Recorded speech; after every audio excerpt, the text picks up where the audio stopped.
Hi, my name is Sandeep Mani, and I'm a partner at CGN. So I've got a couple questions here today for Sandeep. What is the difference between carrying out one project versus carrying out a full business transformation?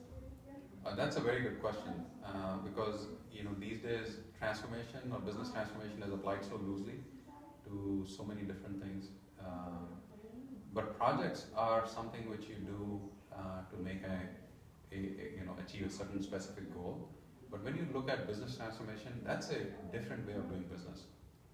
The biggest thing in doing business differently, typically their business transformation is a response to something you don't normally control. Let's say change in competition, disruptive technology, products reaching end of life cycle, some losing some patent which was giving you market power, and things like that. But the biggest thing, the distinction in business transformation versus a project is changing the culture, changing the conventional wisdom and vocabulary of the people. Now, the companies we work with, a lot of times you walk in and when the changes are big, it runs right against the culture and the conventional wisdom. This is the way we do things, and this is the way our company does things.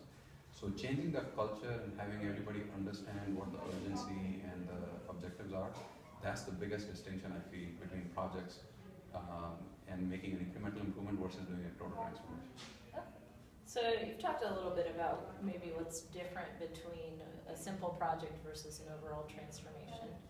What is the unique methodology that CGN imparts on a client's business model to transform it? So I would answer that by saying transformation projects are extremely painful and they require the right calibration, and that's where our experience comes.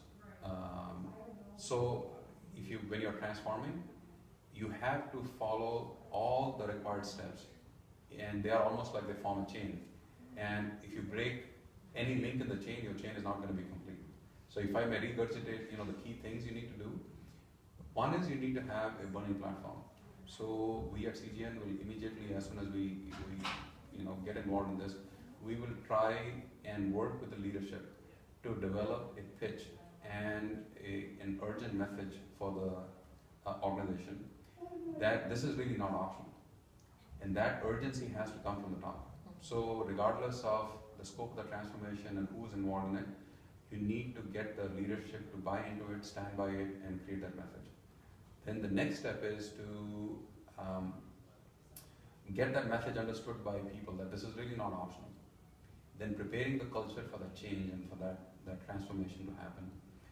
We have typically a very cross-functional transformation teams which have functional expertise from purchasing, marketing, product development, and so on.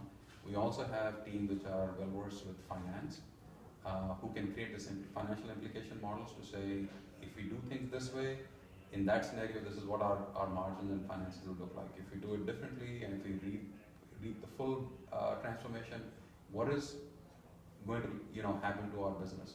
So we kind of in parallel create this crystal ball, which is very important. And people need to understand all of these implications so they can respond. We also prepare the organizations for not only doing a jump start, going in the new way, but also getting the people to align and change the way they are doing things. So then we bring our functional people to start making these improvements, whether they are process improvements, system improvements, and so on. So at CGN, the fact that we understand that all of these things are required and all of these things are not optional, that gives us expertise, and that we have successfully demonstrated at many places. Okay, great. Thank you so much. All right.